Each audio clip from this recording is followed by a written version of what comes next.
어제 아침에 자랑하는 자는 주 안에서 자랑할지니라 라고 말씀을 했습니다. 우리가 자랑할 것은 많다고 했죠. 그러나 그 자랑거리의 모든 자랑거리는 하나님께서 우리에게 베푸신 은혜라라는 사실을 말씀드렸습니다. 사도 바울은 자기 자신을 자랑하되 그 자랑이 육체적인 자기를 자랑하는 것이 아니라 자신 스스로가 복음 안에 살면서 그 복음을 전하기 위하여 힘씀을 자랑했던 바울이죠.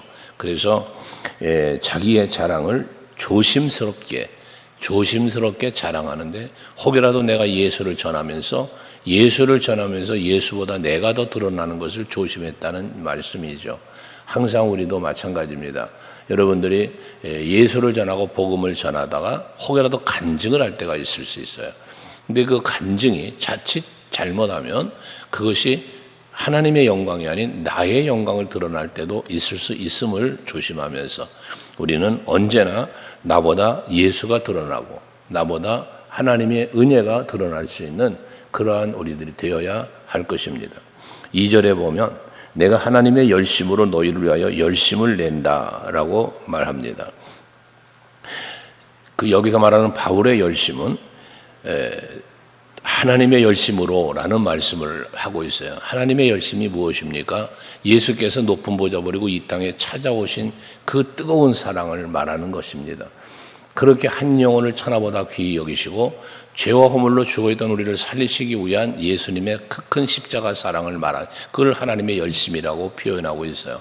그러니까 바울도 그러한 열심으로 나도 지금 너희를 향하여 그 열심으로 복음을 전하고 있음을 말씀하고 있어요. 특별히 내가 너희를 정결한 처녀로 한 남편인 그리스도께 드리려고 중매함이로다 라고 말을 해서 하나님 예수와 성도들 간의 관계가 바르게 형성되고 예수를 내 안에 영접하고 예수를 믿음으로 하나님의 사람이 되어지게, 하나님과의 관계를 화평하게 만들기 위한 복음으로 그걸 위한 애씀을 중매장이로 표현하고 있다는 것입니다. 우리가 복음을 전할 때 복음을 전하는 목적이 무엇입니까? 그 영혼이 하나님께로 돌아오고 죽어있던 영이 살아나게 하기 위한, 한 영혼의 구원을 위한 복음 전도 아니겠습니까? 이것을 중매장이처럼 바울은 표현했다는 것입니다. 여러분들도 바로 그와 같은 삶을 살아야 할 것이에요. 하지만 3절 이하에 보면 이 거짓 사도들에 대한, 거짓 선지자들에 대한 이야기를 합니다. 그 거짓 사도들의 미혹에 빠지지 않도록 하기 위해서 바울은 이 복음을 바르게 가르치고 예수의 영으로, 하나님의 영으로 그들이 지배를 받고 그들에게 이끌림을 받을 수 있도록 가르치고 있다는 것이에요. 그런데 거짓 사도들은 와서 여기 4절에 보면 우리가 전파하지 아니한 다른 예수를 전파한다라고 말하고 있어요. 다른 예수라는 건 뭡니까? 진리가 아닌, 복음이 아닌 다른 것을 가르치고 있다는 것이에요. 거기 보면 또 너희가 받지 아니한 다른 영 받게 하거나 또 다른 복음을 받게 할 때는 라고 말합니다. 그것을 잘도 용납하는구나 라고 해서 쉽게 거짓 선지자들의 미혹에 넘어가고 또 그 미혹에 빠져버리는 이러한 모습을 지적하고 있는 것이죠. 여러분, 우리가 이단에 빠지지 않고 미혹에 빠지지 않으려면 늘 말씀하지만 말씀으로 내가 깨어있고 말씀으로 내가 무장되어 있어야만 이단의 다른 교훈에 넘어가지 않아요. 다른 예수를 전하는데 빠지지 않는다고 말입니다. 그러기 위해서 내가 예수를 알아야죠. 하나님을 알아야죠. 호세아 선지자를 통하여 하나님 말씀하신 것처럼 내 백성이 나를 알지 못해서 망한다는 거예요. 우리가 하나님을 바르게 알지 못하고 예수를 바르게 알지 못하기 때문에 하나님을 떠나고 하나님을 버리고 그 뜻을 저버리고 그러면서 살아가요. 그게 죄인의 길을 걷는 거거든요. 그러니까 알아야 된단 말이에요. 여러분들이 늘 하나님을 더 많이 알고 예수를 더 많이 알되 그 사랑을 알고 그 능력을 알고 그 은혜를 알 때에 그게 곧 우리의 신앙생활이 견고해지는 이러한 우리들이 되어지는 것 아니겠습니까? 이렇게 말씀으로 무장되어짐을, 말씀이 이런 문자적 말씀이 없던 시대에는 그 말씀이 없었지만 하나님의 그 사랑과 은혜를 깨달아야 되는데 뱀의 유혹 때문에 넘어갔던 그런 하와나 아담처럼 그만 넘어지고 만다는 거예요. 왜? 말씀을 바르게 알지 못하니까. 반드시 죽으리라 한 것을 죽을까 하노라라고 표현하는 하와의 말씀 속에서, 이 이야기 속에서 나타나는 것처럼 말입니다. 여러분들이 하나님의 말씀인 진리를 바르게 알고 예수를 바르게 알아야만 이런 다른 복음, 다른 예수를 전하는 이들에게 미혹되지 않는다는 것이죠. 거짓 사도들은 5절 6절에 보면 나는 지극히 크다는 사도들보다 부족한 것이 조금도 없을 줄 생각하노라. 여기 지극히 크다는 사도들, 이게 누구야? 거짓 선지자들을 말하는 거예요. 거짓 사도들을 말하는 거예요. 왜 지극히 크다는 사도라고 표현했냐? 이들은 자기를 드러냈기 때문에 그런 거예요. 자기 자신은 크다라고 자기를 드러냈다 그 말이거든요. 근데 바울은 그들보다 부족한 것이 없다. 자기는 무엇에? 6절 내가 비록 말에는 부족하나 지식에는 그렇지 아니하니라고 말합니다. 여기서 말하는 지식은 뭐예요? 그리스도 예수를 아는 지식이에요. 이게 바울은 저 자기 자신을 드러내며 자기를 크다고 말하는 저들보다, 그 거짓 사도들보다 나는 그리스도 예수를 아는, 하나님을 아는 그 지식에 더 풍성하다라는 거예요. 저들보다 부족함이 없다라는 것입니다. 여러분, 세상적으로는 부족하고 좀 연약한 모습이 있을지라도 예수를 알고 예수를 믿는 그 믿음은 부족함이 없는 여러분들이 되시기를 바랍니다. 세상 사람이 나를 부러워하지 않아도 나도 세상 사람이 부럽지 않은 이유는 내게는 예수가 계시기 때문에 그렇습니다. 우리에게는 하나님의 나라가 있기 때문에 그렇습니다. 이러한 믿음과 지식이, 영적 지식이 풍성해지는 여러분들이 될 수 있기를 바랍니다. 7절에는 내가 너희를 높이려고 나를 낮추어 라고 말합니다. 하나님의 복음을 값없이 너에게 전했다라고 말합니다. 여러분, 예수께서 우리에게 은혜를 베푸시고 사랑 베푸실 때 값없이 주셨다. 우리의 구원은 값없이 이루어졌는데 이 값은 뭐냐? 내가 지불한 값이 없다는 얘기예요. 내가 예수님께 값을 지불하고 구원받은 건 아니란 말이에요. 누가? 전적인 하나님, 예수님의 십자가 보혈의 피값으로 우리를 구원하신 거예요. 그래서 이게 은혜라는 것입니다. 우리의 행위에 있지 않고 믿음에 있다는 이유도 바로 여기에 있는 것입니다. 사도 바울이 자기 자신을, 즉 성도들을 높이려고 자기를 낮추었다라고 말하잖아요. 자기 희생이 없이는 복음 전하는 일을, 예수를 전하는 일을 감당할 수 없음을 이야기하는 거예요. 예수께서도 마찬가지잖아요. 우리의 구원을 위하여 높은 보좌 버리시고 그 하늘 영광 버리시고 이 땅에 낮아지심으로 오신 분 아닙니까? 빌립보서 2장에서 말씀하시는 것처럼 너희는 이 마음을 품어라. 곧 그리스도 예수의 마음이니 하시면서 그는 본체 하나님이시지만 하나님과 동등된 것을 서로 취하지 여기지 아니하시고 종의 형체를 가지고 이 땅에 인간의 몸을 입고 오셨다는 거예요. 이게 낮아지심입니다. 이 낮아지심은 십자가에 죽으실 때까지 이루어져요. 하늘에 있는 영들을 불러내려서 다 저들을 멸할 수 있는 권세가 있지만 그리하면 하나님의 뜻이 이루어지지를 않아요. 하기 때문에 그 권세를 다 버리시고 철저하게 희생하신 십자가의 사랑입니다. 예수님의. 바울도 마찬가지입니다. 그 예수님의 은혜와 사랑을 다메섹 도상에서 만난 후 깨달아 알았기 때문에 이제 그도 복음을 전하는 일에는 세상의 자랑거리 다 버리고 배설물처럼 여겼다잖아요. 그리고 내 생명조차도 귀한 것으로 여기지 아니하면서 이 복음 전하고 예수 전하는 일에 전적으로 힘썼던 바울의 모습을 보게 되어집니다. 이 사실을 말하는 것입니다.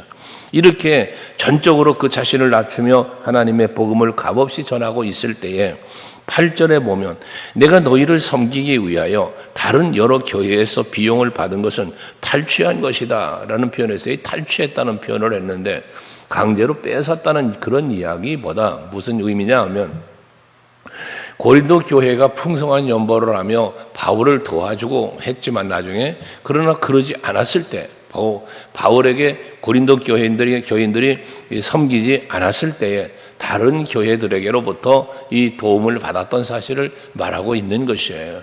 그러니까 고린도 교회는 어떤 의미에서 보면 마땅히 바울의 사역을 도와야만 하는 그러한 교회 중에 하나였지요. 하지만 그러지 못하는 상황이 있을 때 다른 교회들로부터 그 전도하고 복음 전하는 비용을 받게 되었음을 말하는 거잖아요. 그게 마게도냐 지역의 교회를 9절에 보면 말하는 것이에요. 내가 너희와 함께 있을 때 비용이 부족했던 데도 있다는 거예요. 아무에게도 그렇다고 해서 내가 누를 끼치지 않았다는 거예요. 그러면서 그러지만 마게도냐에서 온 형제들이 나의 부족한 것을 보충해 주었다라고 말합니다. 이게 여기서 보이는 게 무엇입니까? 하나님의 일을 감당할 때는 하나님이 할 수 있도록 도와주시는 은혜를 말씀하고 있는 것입니다. 여러분 그렇잖아요. 내가 안 하면 되나 봐라? 됩니다. 내가 안 해도 되는 이유는 뭐냐? 하나님이 하시기 때문에 그런 것입니다. 그래서 늘 말씀드리지만 하나님의 일은 하나님이 하시는 거예요. 그래서 여러분들이 항상 신앙생활 하시면서 매사에 범사의 모든 일을 남보다 내가 앞장서 가는 여러분이 될 수 있어야 된다는 거예요. 그럼 하나님께서 앞장서 가는 그 여러분의 발걸음에 여러분의 헌신과 수고함에 은혜를 주시는 거예요. 할 수 있게 해주시고 그 감당함에 합당한 은혜와 복도 베풀어 주시는 겁니다. 그래서 여러분들은 하나님 앞에 기도하실 때에 하나님이여 나를 사용해 주옵소서라고 기도하라는 말씀을 늘 드렸잖아요. 하나님 앞에 내가 귀하고 크고 선하게 쓰임받기를 사모하라고 그랬죠. 그렇게 내가 하나님 앞에 쓰임받는다는 것은 뭐냐? 하나님께서 내가 죄를 감당할 수 있도록 은혜 주시고 능력 주시는 거예요. 모세에게 능력 주셨던 것처럼, 여호수아를 지켜주셨던 것처럼, 다윗을 지켜주셨던 것처럼 이 믿음의 사람으로 앞장서 나아가는 저들에게 하나님은 그 믿음대로 되어질 수 있도록 은혜를 베푸셨음을 말씀한다고 말입니다. 바울은 담메색 도상에서 예수를 만난 후에 자기의 세상적인 지위와 명예와 권세와 모든 누림의 자리를 배설물처럼 버리고 나아갈 때에 하나님은 이처럼 마게도냐 교회들을 통해서 그 사역을 감당할 수 있도록 늘 하나님은 도와주셨음을 말씀하고 있어요. 로마서 16장에 보면 그의 사역 속에 베베자매부터 시작해서 브리스길라 아굴라 부부부터 해서 수많은 사람들이 그 바울의 사역을 도왔던 동역자들의 이름을 거론할 수 있는 이 모습들이 다 무엇입니까? 하나님이 붙여준 동역자들이었습니다. 그것처럼 여러분들 하나님의 일은 하나님이 이루어 가시지만 여러분들이 그렇게 하나님의 계획하신 일을 이루어 가시는 하나님께 붙잡히시고 대감 받으시고 세움 받으셔서 쓰임 받기를 사모하며 살아가는 여러분 될 수 있기를 바랍니다. 오늘도 하루를 살아가면서 여러분의 의지와 여러분의 능력으로 살려고 하지 마시고 하나님의 은혜를 힘입어 살기 위하여 기도하고 힘쓰는 여러분 될 수 있기를 바랍니다.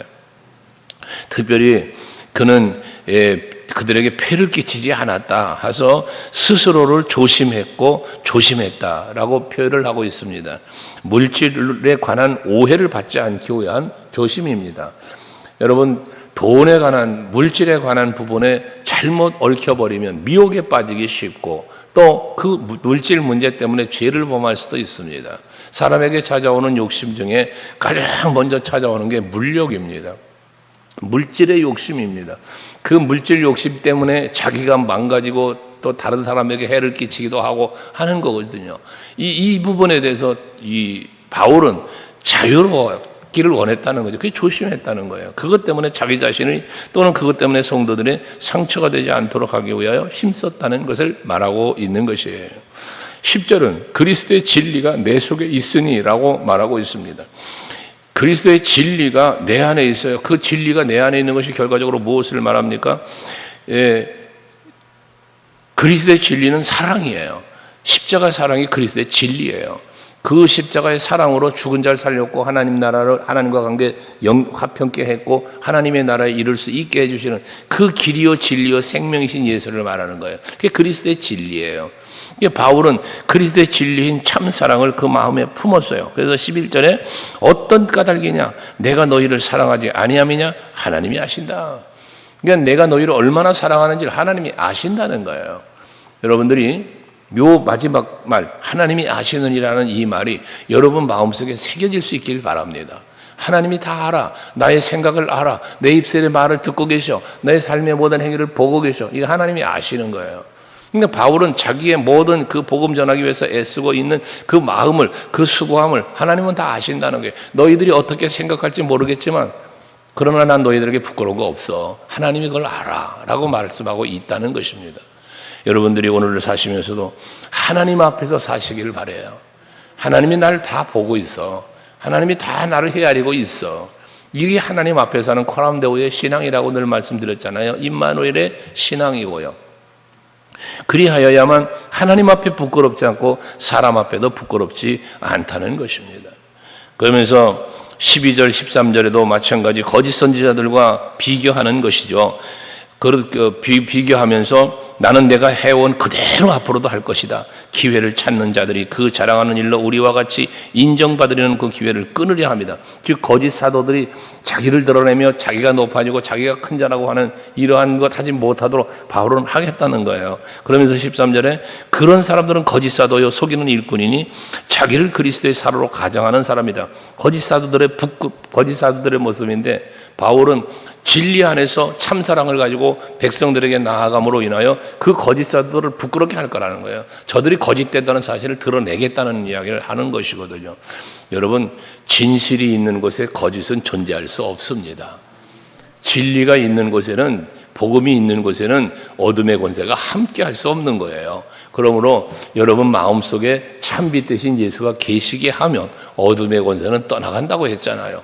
내 안에 복음이 들어가, 말씀이 들어가, 성령이 충만해져 그러면 악의 권세가 내 안에 자리 잡을 수가 없어요. 찾아올 수는 있어요. 미혹할 수는 있어요. 그러나 그 미혹에 넘어가지는 않게 되어진다는 겁니다.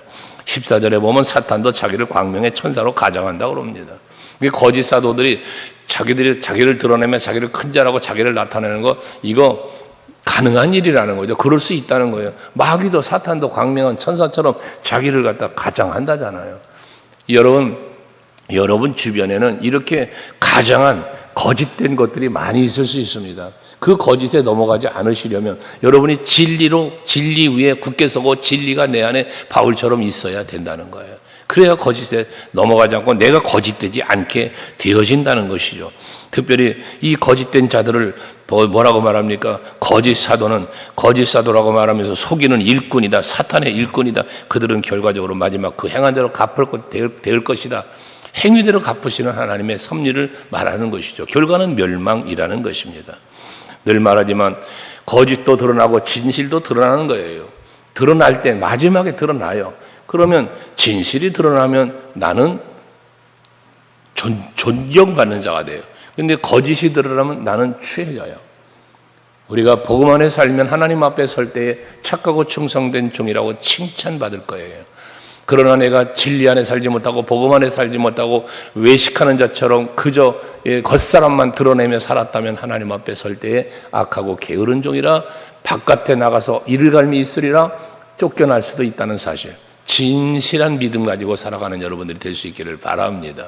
오직 예수로 만족하고 오직 예수로 감사하며 오직 예수 바라보고 따르는 삶을 사시는 이 하루가 되셔서 하나님께 기쁨을 드리고 여러분들에겐 또한 그 이끄시는 주님의 그 인도하심 따라서 복된 길로 생명의 길로 걸어가는 하루가 되시기를 주의 이름으로 축복합니다. 기도하시겠습니다.